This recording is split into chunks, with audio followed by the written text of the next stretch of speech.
crews tell us they were able to reach that 80% containment because while they were on their way here, they saw two distinct columns of smoke. The ball is the bullet. The net issues bulletproof material. When the ball hits the net, energy is absorbed by the net. In less than a second, a single flick engages the device. That then stops anyone from getting through the door. You can see that bumper-to-bumper traffic behind me. All we see ahead are brake lights. Now, this police incident here meant thousands of people were stuck in this traffic. He really wanted to focus on the huge voter turnout, saying it's very clear that New Mexicans care about this state. You can protect yourself by putting this one over your head. You can also wrap the straps around your body. I'm in Roadrunner 4 right now. Dennis is driving. I'm switching around these gadgets, and you can see that there is still a lot of rain hitting that windshield. An Albuquerque family spends every Christmas Eve handing out money to our homeless, and this year they need you to keep that tradition going. Our Joy Wang is live in Old Town to explain how you can help for the holidays. Joy.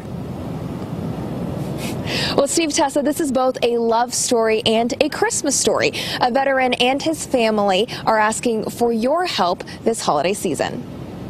To understand why the Milligans spend every Christmas Eve giving out money to our homeless, I came from a poor family. You have to learn a little about Dan. And his mother passed away when he was 15. Then he was drafted to fight in the Korean War. Never had much because he was on his own all the time. On his own until he met Helena, the love of his life. Yeah, that's him in the casino.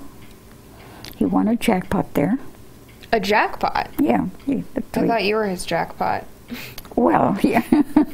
Well, I would tell him I love you, and he'd tell me I love you too, and I'd ask him how much, and he'd just go like that. So I don't know what that meant, a little bit or the whole world or what, but he just, every time he'd go like that. Helena met Dan back in 1953. He was on his way through Albuquerque to Minneapolis to get a job. He had just gotten back from the Korean War. It was supposed to be one blind date.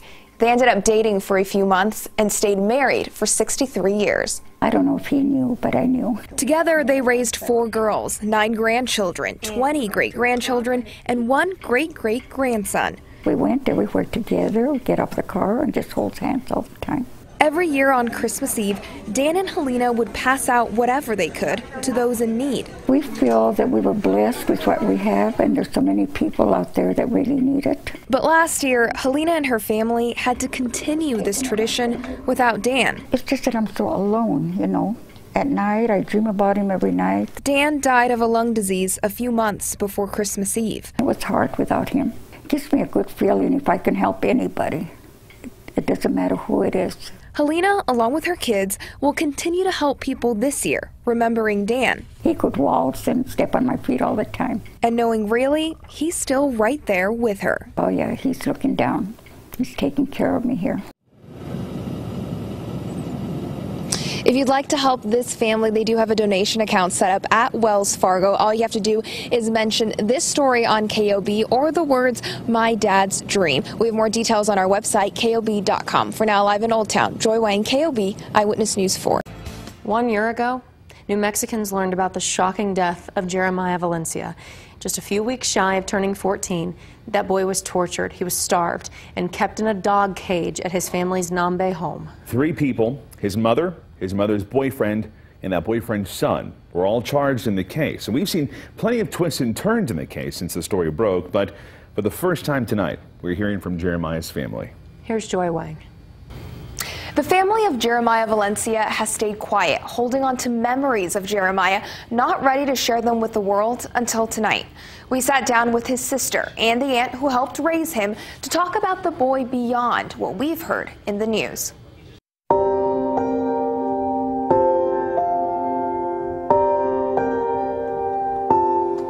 It's been a year.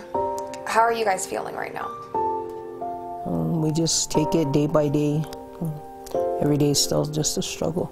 A struggle to know the boy with that cheesy smile and a fearless heart is no longer in their lives. I remember this one time he saw some kid at a park like do a trick off a bench, and so he put his bike on the bench, and I told him not to do it because he was still really little, and he's like, "No, I got this," and he just fell.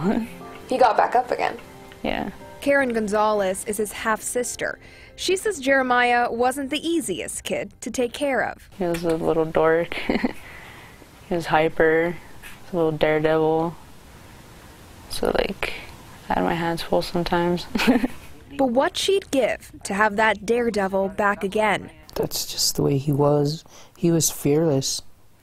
He didn't, even in the back of his head, I think he knew if I do this, I could get hurt. But he still had to try. His Aunt Celine says she helped raise Jeremiah. The 13-year-old had a lot of interests, including fishing, basketball, and cars. He just always had a thing about cars since he was small. Karen and Celine say he was excited to finally get his license in a few years. Every time you drive around too and you see a car, you'd be like, oh my God, look at that car. Yeah, I'm gonna have one of those. So he could take care of his family and drive his little sister around. He was a good big brother.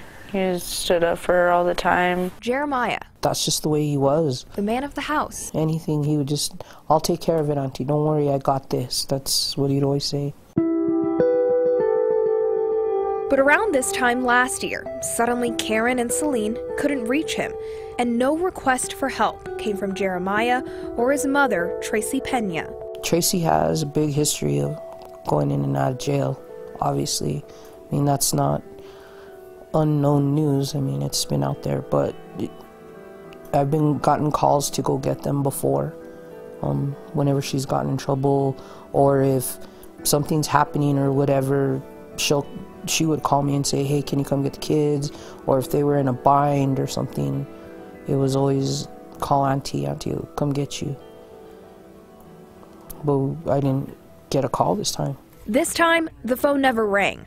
Not knowing was a scary feeling. For me, it was the longest week because I was calling CYFD and the cops almost every single day, like trying to get answers, and it's like nobody was able to help me. A few days later, someone from the sheriff's office showed up. That was the day that they told me that they had reason to believe that he was deceased.